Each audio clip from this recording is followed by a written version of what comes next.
রাজধানী আগরতলা প্রাণকেন্দ্র থেকে এবার উদ্ধার বিরল প্রজাতির প্রাণী। শহরের পুরনো জেল সংলগ্ন এলাকা থেকে প্রাণীটিকে উদ্ধার করে আগরতলা পূর্ব থানার পুলিশ। পরে উদ্ধার হওয়া প্রাণীটিকে পুলিশ তুলে দেয় বন দপ্তরের হাতে।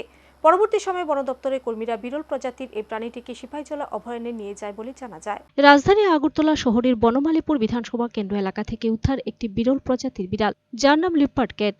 ঘটনার বিবরণী জানা যায়, রবিবার আগরতলা পূর্ব থানার পুলিশ বিজয় দেববর্মা কর্মরত অবস্থায় পুরনো জেল সংলগ্ন এলাকায় গিয়ে প্রত্যক্ষ করেন স্থানীয় কিছু উৎসুক মানুষ একটি বিরল প্রজাতির প্রাণীকে ঘিরে রেখেছে। পরে শ্রী দেববর্মার সঙ্গে সঙ্গে এই বিরল প্রজাতির বিড়ালটিকে উদ্ধার করে নিয়ে যায় পশ্চিম থানায়। উদ্ধারকৃত বিড়ালটি সচরাচর দেখা যায় না।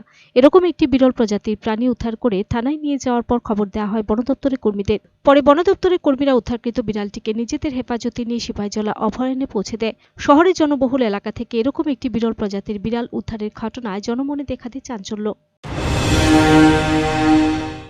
পূর্ব থানার পুলিশের বিট পেট্রোলিং কনস্টেবল বিজয় দেববর্মা, সে বিট পেট্রোলিং করছিল। তখন সে জেলের পিছনে, পুরানো জেলের পিছনে যখন পেট্রোলিং করছিল, তখন সে লক্ষ্য করে যে কিছু সংখ্যক লোক ছিল যারা এই ধরনের বিরল প্রকৃতির জিনিসটা, তারা প্রাণীটাকে লক্ষ্য করার পর তারা এটাকে রেস্কিউ করে।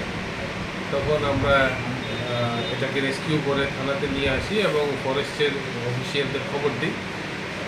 ফরেস্টের অফিসিয়ালরা এখন এসেছে, তাদেরকে আমরা হ্যান্ড ওভার করছি। এটা শিডিউল 1 বিরল প্রজাতির একটা স্পিসিস, এটা হলো লেপার্ড ক্যাট। এটা একটা বিরল প্রজাতির প্রাণী।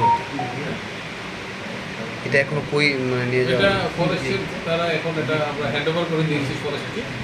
এখন ফরেস্টের তারা এটাকে তাদের সিপাহীজলা ওয়াইল্ড লাইফ সেঞ্চুরিতে নিয়ে যাবে।